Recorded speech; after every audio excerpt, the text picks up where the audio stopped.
পথে জানা অজানা কোনো লোক হয়তো বা বেরিয়েছে। কনস্টেবল পোজারের সঙ্গে দেখা হয়ে যাওয়াটাও বিচিত্র কিছু নয়, তাতে কিছু এসে যায় না। বরং রেনোরের এই মুহূর্তে সেই রকমই কাম্য। পোশাক আশাক দেখে মাথার টুপিটা পর্যন্ত এই অন্ধকারে দেখলে যে কেউ বব ফরকাস ছাড়া অন্য কিছু ভাবতেই পারবে না। জোরে চলেছেন রেনোর, তা আস্তে চালানোর কোনো প্রয়োজন বোধ করছেন না তিনি। যদি দেখা হয়ে যায় কারোর সঙ্গে, একটু অস্ফুট গুড নাইট বললেই হবে। কেউ এই অন্ধকারে খুঁটিয়ে দেখতেও যাবে না যে তিনি মেয়েদের সাইকেলে চড়েছেন। আসলে এই তল্লাটে সকলেই জানে বব ফরকাসের সঙ্গে ডায়নার কি সম্পর্ক। এই রাতে বব ফরকাসের একা ফিরে যাওয়া বিচিত্র কিছু নয়। রেনোর তো মনে মনে চান কেউ তাকে দেখুক, সেই জন্যই আলোটা নেভাননি। আসল উদ্দেশ্য তো তার নিজের কাছে। যদি কেউ এই সময় বব ফরকাসকে সাইকেল চালিয়ে যেতে দেখে, সেটা তার পক্ষে সুবিধেরই হবে। খামার বাড়ির খুব কাছাকাছি এসে সাইকেল থেকে নামলেন রেনোর, আলোটা নিভিয়ে দিলেন। অন্ধকারের মধ্যে চুপ করে দাঁড়িয়ে দাঁড়িয়ে দেখতে লাগলেন কয়েক মুহূর্ত। পরক্ষণেই সজাগ হয়ে উঠলেন। খুব তাড়াতাড়ি করতে হবে। তার জানা হয়ে গেছে বাড়ি থেকে বেরিয়ে কিছুক্ষণ কাটাবার পরেই তার মনে অপরাধ বোধ জেগে উঠবে। পরিকল্পনা মাফিক কাজটা আর শেষ করা যাবে না। না, আশেপাশে কেউ নেই। আবার সাইকেলে উঠে অন্ধকারে দ্রুত এসে নামলেন খামার বাড়িতে। গেটে ঝোপের পাশে সাইকেলটা রেখে হাতে দস্তানা দুটো গলিয়ে নিলেন। তারপর সাবধানে এগিয়ে এলেন খামার বাড়ির দিকে। খুব সাবধানে, খুব সন্তর্পণে, যাতে একটা কুকুরের কানেও তার পদশব্দ না যায়। আর সকালেই কর্নেলের সঙ্গে তিনি যখন ববের সঙ্গে কথা বলছিলেন, তখন ঘরের যে জানলা দুটোর মাঝখানে দাঁড়িয়েছিলেন, তারই একটাকে লক্ষ্য করে রেনোর এগিয়ে এলেন। আশা করেছিলেন এর কোনো না কোনো একটাই তো ভেতর থেকে ছিটকিনি দেয়া থাকবে না। কিন্তু তার ধারণা ঠিক হলো না। নিরাশ হলেন তিনি। তবে প্রস্তুত হয়ে এসেছিলেন তিনি। ছুরি বের করে সাবধানে ছিটকিনি খুলে জানলার পর্দাটায় ব্লেড চালিয়ে দিলেন। ছুরিটা আবার পকেটে ফেলে অন্ধকারে আর একবার চারদিকে দেখে নিলেন। তারপর জানলার পর্দা সরিয়ে নিঃশব্দে এসে ঢুকলেন ঘরে। কিছুক্ষণ কাঠ হয়ে দাঁড়িয়ে দম বন্ধ করে কান খাড়া করে শুনে নিলেন।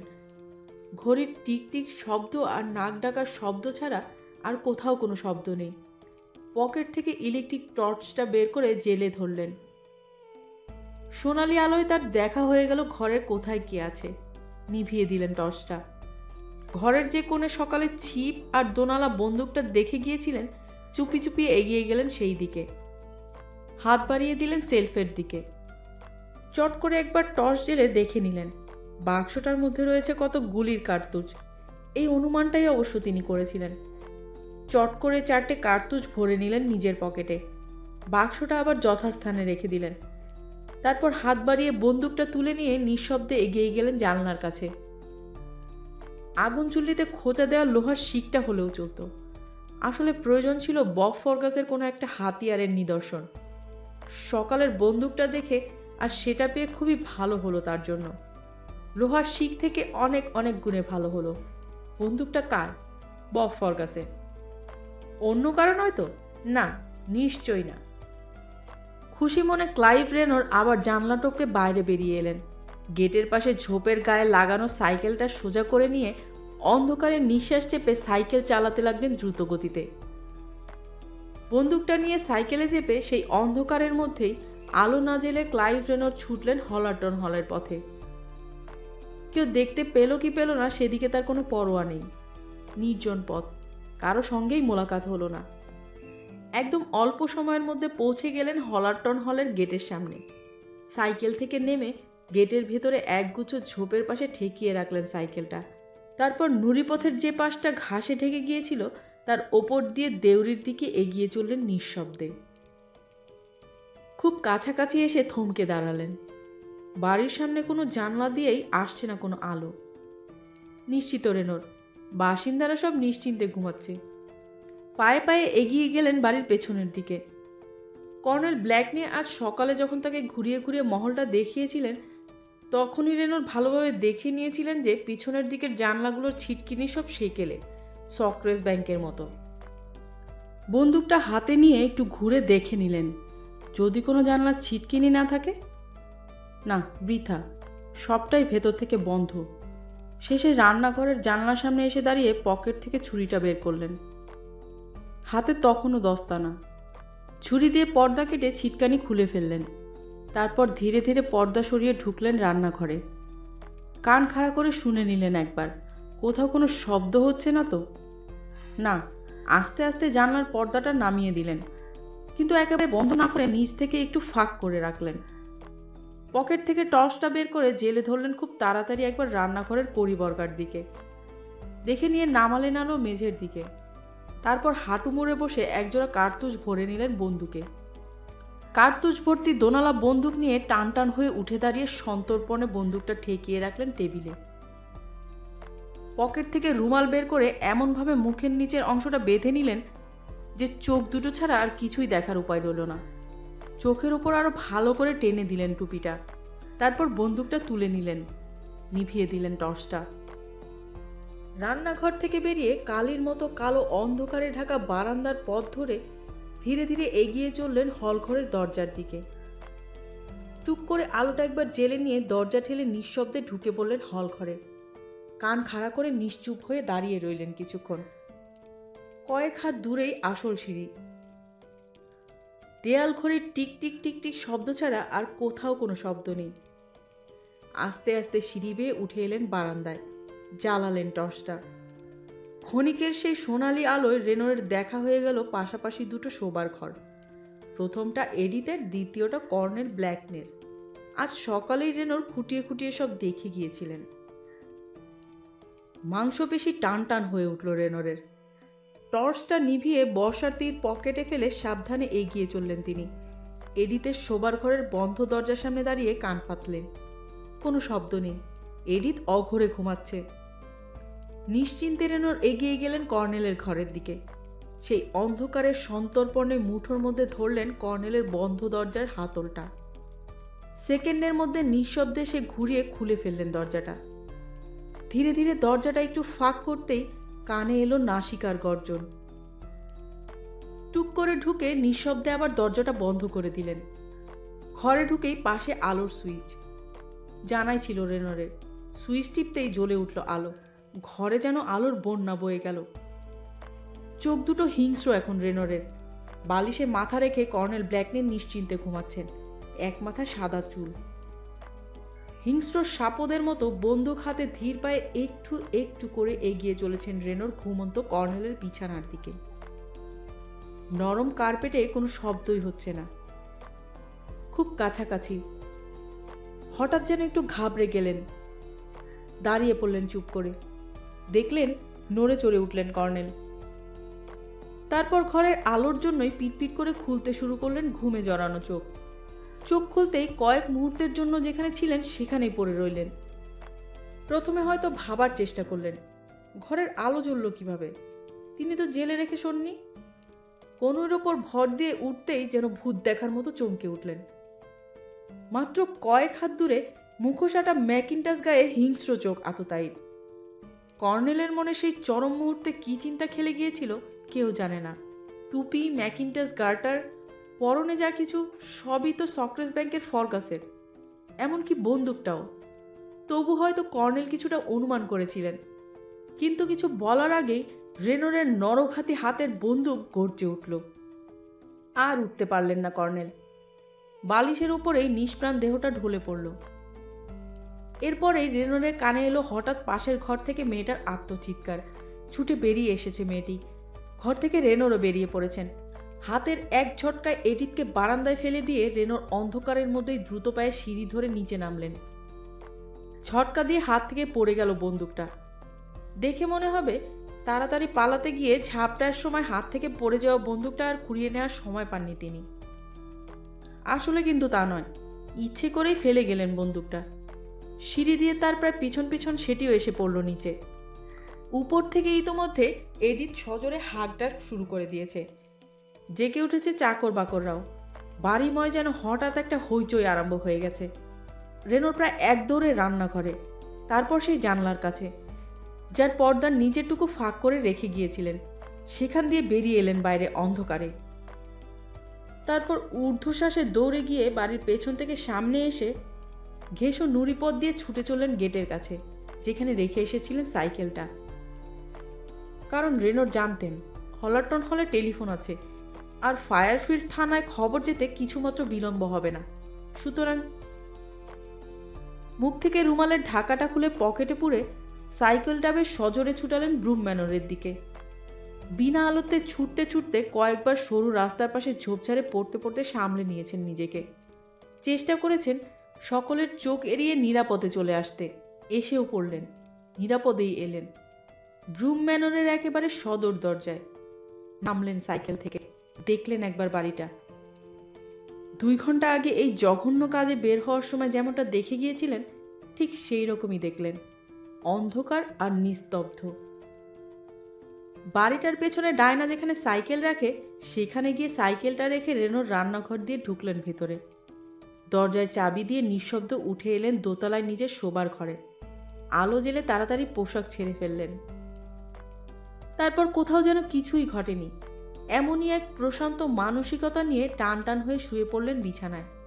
অন্ধকার ঘর, তলিয়ে গেলেন গভীর ঘুমে। কতক্ষণ ঘুমিয়েছিলেন তিনি জানেন না। হঠাৎ ঘুম ভেঙে গেল, চমকে উঠে বসলেন তিনি। কল্পনায় বা স্বপ্নে নয় তো? দরজায় কলিং বেল বাজার শব্দ হলো না? অপরাধী বুকটা মুহূর্তের জন্য দুরু দুরু করে উঠল। ঠিক নিচে সদর দরজার পুরনো বেলটা সজোরে বেজে চলেছে। এত ভোরে আবার কে এলো? আতঙ্কিত হয়ে উঠলেন মনে মনে রেনোর। কর্নেল ব্ল্যাকনের খুনের ব্যাপারে নয় তো? জানালার পর্দা দিয়ে ঘরে এসে পড়েছে ভোরের ধূসর আলো। বিছানার পাশে ঘড়িটার দিকে তাকালেন তিনি। প্রায় 7:30। কোনো ভর দিয়ে রেনোর আবার কান পেতে অপেক্ষা করতে লাগলেন। বেল আর বাজছে না। তবে কি ডায়না শুনতে পেয়ে দেখতে গেছে কে এসেছে? হতে পারে, কেননা ইতিমধ্যে মেয়েটার উঠে পড়ার কথা। কান খাড়া করে রেনো শুনতে পেলেন তার দরজার বাইরে এসে দাঁড়ালো হালকা একটা পায়ের শব্দ। তারপরেই দরজায় টোকা। দরজা খুলে ঘরে ঢুকলো ডায়না। দেখল সে কনুয়ে ভর দিয়ে রেনোর উপভোগ করছেন জানলার পর্দা দিয়ে বেরিয়ে আসা ভোরের স্নিগ্ধ আলো। আপনাকে নিচে ডাকছে, নিচু গলায় বলল ডায়না। কে? ফায়ারফিল্ড থেকে সুপারিনটেন্ডেন্ট ক্লেটন আর সার্জেন্ট অ্যানেস্তুতার এসেছেন। মুহূর্তের জন্য একটা হিমশীতল অনুভূতি খেলে গেল রেনোরের মনে। কোথাও কোনো ভুল করে এসেছেন নাকি? এমন কিছু ফেলে এসেছেন যাতে তিনি ধরা পড়ে গেছেন? পুলিশ অফিসার দুজন কি তাকে গ্রেফতার করতে এসেছে? না, নিজের মনকে আবার প্রবোধ দিলেন তিনি। গ্রেফতার করতে এলে নিচে থেকে ডেকে পাঠাবেন কেন? সরাসরি উপরে উঠে আসতেন। এলোমেলো চিন্তার রেখাগুলো সামলে নিলেন তিনি। মেয়েটি দাঁড়িয়ে দাঁড়িয়ে তীক্ষ্ণ দৃষ্টিতে দেখছে সবকিছু। এত সকালে ওদের কি দরকার? মুখে বিরক্তি রেনোরের। তা তো আমি জানি না, শুধু বললেন দেখা করতে চাই। কোথায়? ডাইনিং রুমে বসিয়ে রেখে এসেছি। ঠিক আছে, যাচ্ছি, বললেন রেনো। গিয়ে বলো 1 মিনিটের মধ্যেই আসছি। আচ্ছা। দরজা খুলে রেখেই চলে গেল ডায়না। কয়েক মিনিট চুপ করে বসে নিজেকে মনে মনে ঠিক করে নিয়ে গায়ে ঢাকা খুলে বিছানা থেকে উঠলেন রেনোর। পায়ে চটি গলিয়ে গাউনটা গায়ে চড়াতে চড়াতে ভাবলেন সঙ্গে গুলি ভর্তি রিভলভারটা নেবেন কিনা। লুকিয়ে, পুলিশকে বিশ্বাস নেই। কর্নেল ব্ল্যাকনের খুন, পিসি বার্থা বা হান্না মোফাতের মৃত্যু, মনে মনে খুবই অস্বস্তি বোধ করতে শুরু করলেন রেনো। কি করা উচিত এখন? ওকে ধরতে চেষ্টা করলে সঙ্গে সঙ্গে গুলি করে দুজনকে একেবারে উড়িয়ে দেবেন? সার্জেন্ট অ্যানেস্তুতারা তো বোকা নন। হান্না মোফাতের মৃত্যুর দিনই তাকে দেখে রেনোরের দৃঢ় বিশ্বাস জন্মে গেছে যে সার্জেন্ট একজন ঝানু অফিসার। অ্যানেস্তুতার চোখ তো চোখ নয়, যেন দূরবীন। হয়তো এসেছেন ওরা অন্য উদ্দেশ্যে। আর অ্যানেস্তুতারের দূরবীন চোখ যদি গাউনের ভিতরে লুকানো রিভলভারটা দেখে ফেলে, তার যে রিভলভারটা যেখানে ছিল সেখানেই রেখে যায়। সেই ভালো, মনে মনে ভাবলেন রেনোর। বরং সজাগ থাকা যাবে। গ্রেফতার হওয়ার কোনো সম্ভাবনা দেখা দিলেই দৌড়ে এসে হাতিয়ারটা তুলে নেবেন, সেটাই ঠিক হবে। আমার হাতে হাতিয়ার আছে কিনা তা নিশ্চিত না হয়ে চট করে গ্রেফতার করার সাহসও পাবে না ওরা। চিরুনিটা দিয়ে মাথা আঁচড়ালেন। একটা গাম্ভীর্য নিয়ে ধীরে ধীরে সিঁড়ি বেয়ে নেমে এলেন ডাইনিং রুমে। পুলিশ অফিসার দুজন টেবিলের পাশেই দাঁড়িয়েছিলেন। বেশ মজবুত গড়ন সুপারিনটেন্ডেন্ট ক্লিনটনের। পাকা চুল, একমুখ দাড়ি, মিলিটারিদের মতো ক্লিপ আটা। সুপ্রভাত। খোলা দরজার মুখে দাঁড়িয়ে প্রশ্নসূচক দৃষ্টিতে অভিবাদন জানালেন রেনর।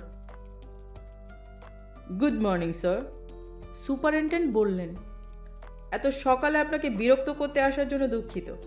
খবর পেলাম গত রাতে হলারটন হলে কর্নেল ব্ল্যাকনে খুন হয়েছেন। কি বললেন? বিস্ময় আর আতঙ্কে যেন ভেঙে পড়লেন রেনর। কর্নেল ব্ল্যাকনে যে বিছানায় শুয়েছিলেন সেই বিছানায় গুলি খেয়ে মারা গেছেন তিনি, সুপারিনটেন্ডেন্ট বলে চললেন।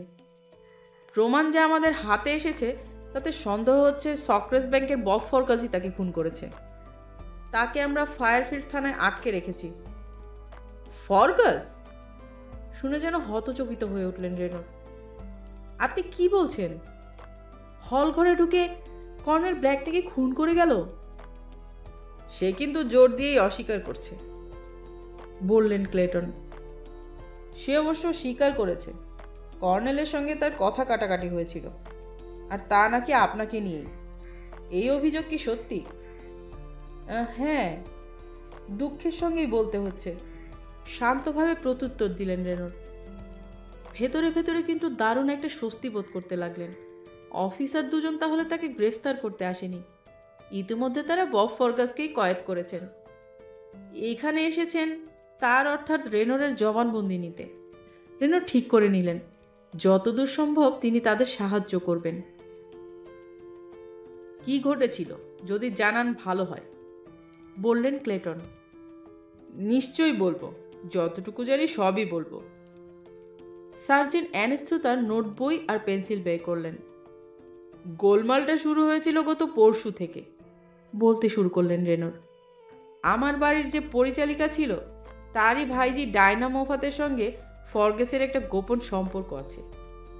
তার থেকেই আমার অনুমান এই বাড়ি আমি কেনার আগে থেকেই ওর এখানে যাতায়াত ছিল। শুধু তাই নয়, এই বাড়ির সব কিছুই ও ব্যবহার করত। 2 দিন আগেই দেখলাম ও আমার বাথরুম ব্যবহার করছে। অবাক হলাম ওর ঔদ্ধত্য দেখে। নিষেধ করেছিলাম যেন এ বাড়িতে আর না ঢোকে। আমার মুখের ওপরেই বলে বসলো, এ বাড়িতে না এলে ডায়নার সঙ্গে দেখা করবে কিভাবে সে। উত্তরে আমি বলেছিলাম সেটা আমি কেমন করে জানবো, আর এ ব্যাপারটা মাথা ঘামাবার আগ্রহ আমার নেই। ফলে মেয়েটিকে নিয়ে আমার সম্বন্ধে খুব বাজে একটা ইঙ্গিত করলো সে। খুব রাগ হয়ে গিয়েছিল আমার শুনে। বলেছিলাম এখনই যদি বাড়ি থেকে বেরিয়ে না যায় ঘাট ধাক্কা দিয়ে বের করে দেব। সঙ্গে সঙ্গে ফরগাস রেগে আমাকে এত জোরে আঘাত করলো যে আমি ওই চিল্লির কাছে ছিটকে পড়ে গিয়েছিলাম। বেশ হকচকিয়ে গিয়েছিলাম। ধাতস্থ হতে উঠে দেখি ও চলে গেছে। মেয়েটি কি সেই সময় এখানে ছিল? দেখেছে সব কিছু? প্রশ্ন করলেন সুপারিনটেন্ডেন্ট। মুহূর্তকাল দ্রুত ভেবে নিল রেনর। যদি বলেন হ্যাঁ, তাহলে নিশ্চয় মেয়েটির ডাক পড়বে। হয়তো কিছুটা দেখে থাকবে, বললেন তিনি। ঠিক বলতে পারবো না। ঘটনাটা এখানেই ঘটেছিল, আর দরজাটা খোলাই ছিল।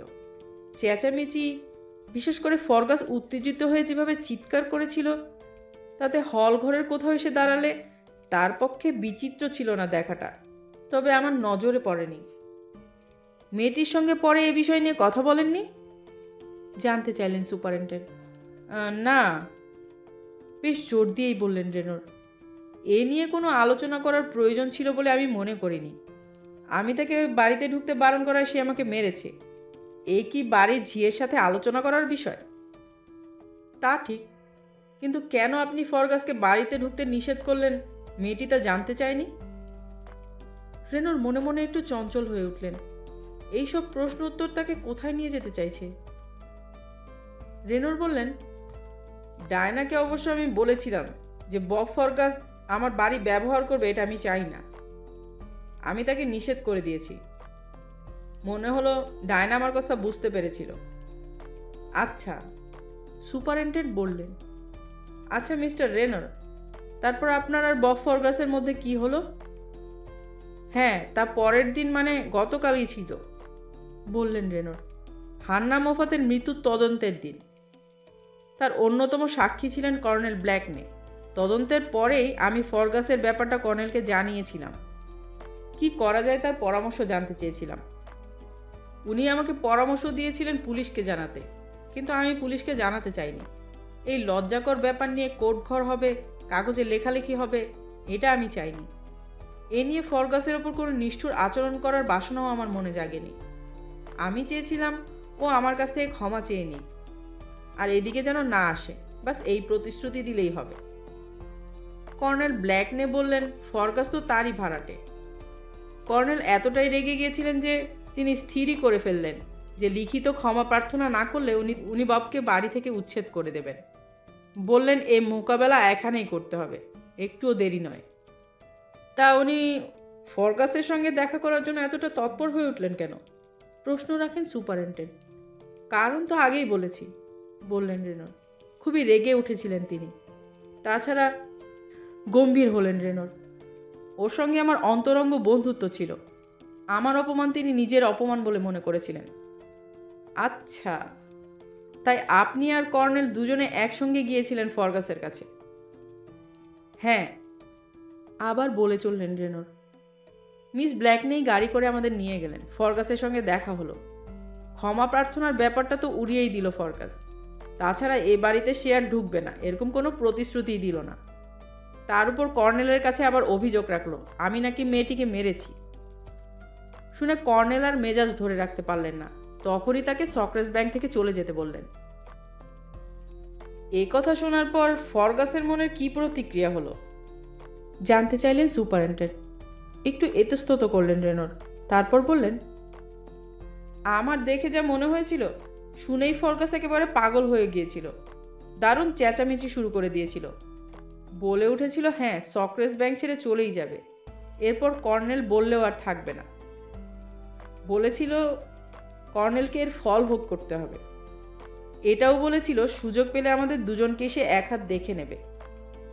কর্নেল ব্ল্যাকনে যখন তাকে সংযত হয়ে কথা বলতে বললেন, সেই মুহূর্তে দৌড়ে এসে কর্নেলকে আঘাত করে আর কি। মাঝখানে পড়ে বাধা দিতেই আমাকে আক্রমণ করে বসলো। একেবারে তখন পাগল হয়ে গিয়েছিল ও। এসব অনেকেই দেখেছে। সে সময় ওখানে ওর মা আর ছোট বোনও ছিল। খামারের 2-3 জন মজুরও ছিল সেখানে। ঘরের দিকে তাকিয়ে ওরা চুপচাপ দাঁড়িয়েছিল। তারপর কি হলো? আর কি, আমরা ফিরে এলাম। ফরগাসের মা তখন ফরগাসকে শান্ত করার চেষ্টা করছিল। দেখলাম ওখানে আর থাকলে কপালে খারাপ কিছুই হবে। গাড়ি নিয়ে বাইরে অপেক্ষা করছিল মিস ব্ল্যাকনে। ফরগাসের উদ্যত গলা তার কানেও গিয়েছিল। ফিরতেই জিজ্ঞেস করলেন, কি হলো?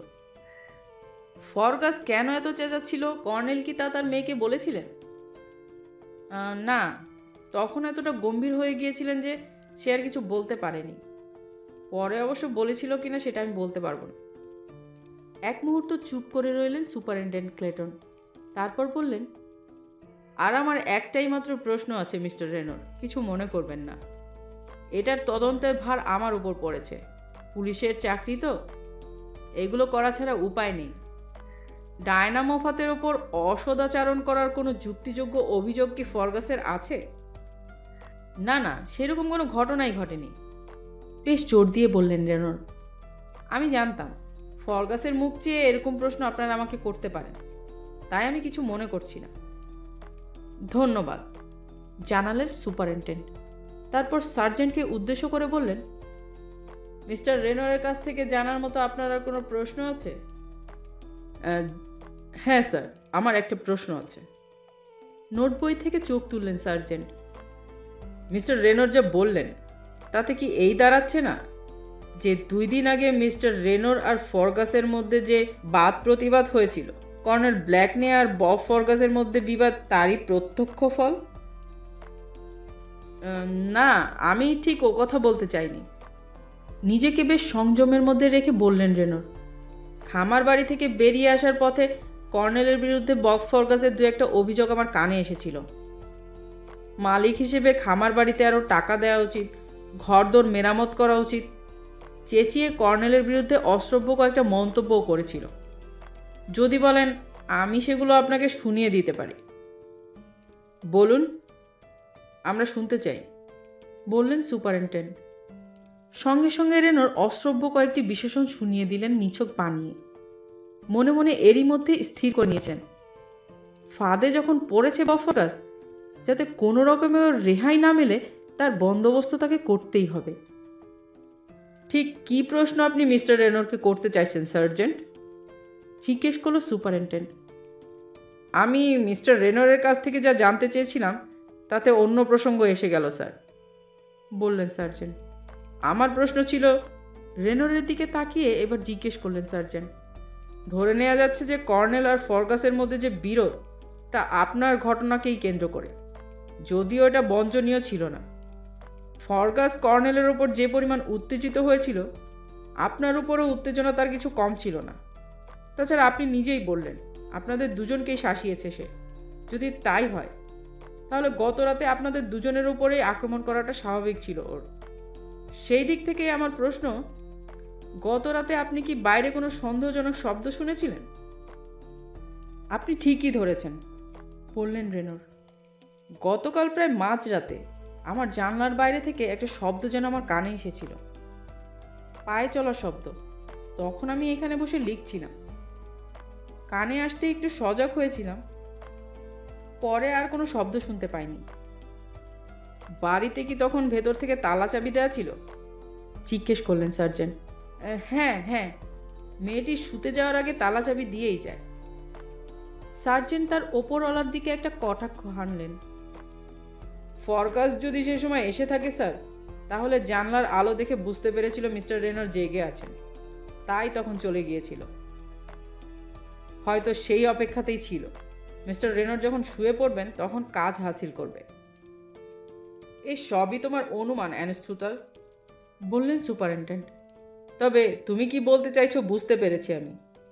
তুমি বলতে চাইছো ফরগাস যদি অপরাধী হয়েই থাকে, তাহলে যার ওপর তার রাগ সব থেকে বেশি সেই মিস্টার রেনরই তার প্রথম শিকার হওয়া উচিত ছিল। তা না হয়ে হলেন মিস্টার ব্ল্যাকনে। সেদিক থেকে মিস্টার রেনর বলতে পারেন খুব জোর বেঁচে গেছেন। তা যা বলেছেন, খুব খাঁটি কথা, বললেন রেনর। এরকম একটা সাংঘাতিক ব্যাপার ঘটতে পারে তা আমি স্বপ্নেও ভাবিনি। রেনরের দিকে মুখ ফিরিয়ে তাকে ধন্যবাদ জানালেন সুপারিনটেন্ডেন্ট। তারপর বললেন, আপনারা সময় নষ্ট করতে চাই না, এবার আমরা একটু ডায়না মোফাতের সঙ্গে কথা বলতে চাই, যদি একটু ডেকে দেন। মিস্টার রেনর পরিষ্কারভাবেই বুঝতে পারলেন বেল বাজিয়ে ডায়নাকে ডাকতে বলার উদ্দেশ্য, পাছে এখানে আসার আগে তার সঙ্গে নিভৃতে কোনো বাক্যালাপ যেন না হয়। তার সুযোগই তারা দিতে চাইলেন না। পুলিশ অফিসারদের উদ্দেশ্যে মনে মনে দুটো কটু মন্তব্য করলেন তিনি জানতেন সব জেনে শুনেই তিনি তাদের প্রতারণা করেছেন, বিপথে চালিয়েছেন। তবু নির্ভীক হয়ে এগিয়ে গেলেন চুল্লির কাছে, বাজালেন বেলটা। মিনিট কয়েক পরেই ঘরের বন্ধ দরজার টোকা দিয়ে ঢুকল ডায়না। জিজ্ঞাসু দৃষ্টিতে তাকালো। সুপারিনটেন্ডেন্ট ক্লেটন তোমার সঙ্গে কথা বলতে চান, ছোট্ট কথায় বললেন রেনর। সুপারিনটেন্ডেন্টের দিকে তাকালো ডায়না। মুহূর্তের জন্য একটা আতঙ্কের অনুভূতি জাগলো রেনরের মনে, সেই সঙ্গে একটু উদ্বেগ। জিজ্ঞাসাবাদের সময়টা এখানে থাকতে পারলে ভালো হতো। পর মুহূর্তেই সজাগ হলেন, না, সেটা ঠিক হবে না। অযাচিত উদ্বেগ প্রকাশ করাটা ঠিক হবে না। বেরিয়ে গেলেন ঘর থেকে সোজা দরজা বন্ধ করে। তবু সেই মুহূর্তে আবার দুর্বলতা পেয়ে বসলো তাকে। ভাবলেন, এখানে বাইরে দাঁড়িয়ে থাকলে কেমন হয়, কিন্তু এখান থেকে তো কোনো কিছু শুনতে পাবেন না। তার উপর সার্জেন্ট যদি হঠাৎ দরজা খুলে তাকে দেখতে পেয়ে যায়, যদি দেখেন তিনি এখানে পায়চারি করছেন, তাদের মনে সন্দেহ জাগতে পারে। না, এ তল্লাটে থাকা আদৌ ঠিক হবে না। মুখ ফিরিয়ে সোজা চলে গেলেন উপরে নিজের শোবার ঘরে। ঘরে ঢুকেই দেখলেন জানলার পর্দাগুলো সব খোলা। ডায়না তার অবর্তমানে নিশ্চয়ই ঘরে ঢুকেছিল। জানলার কাছে দাঁড়ালেন রেনর। ড্রেসিং গাউনের পকেটে হাত ঢুকিয়ে তাকিয়ে রইলেন বাইরের দিকে।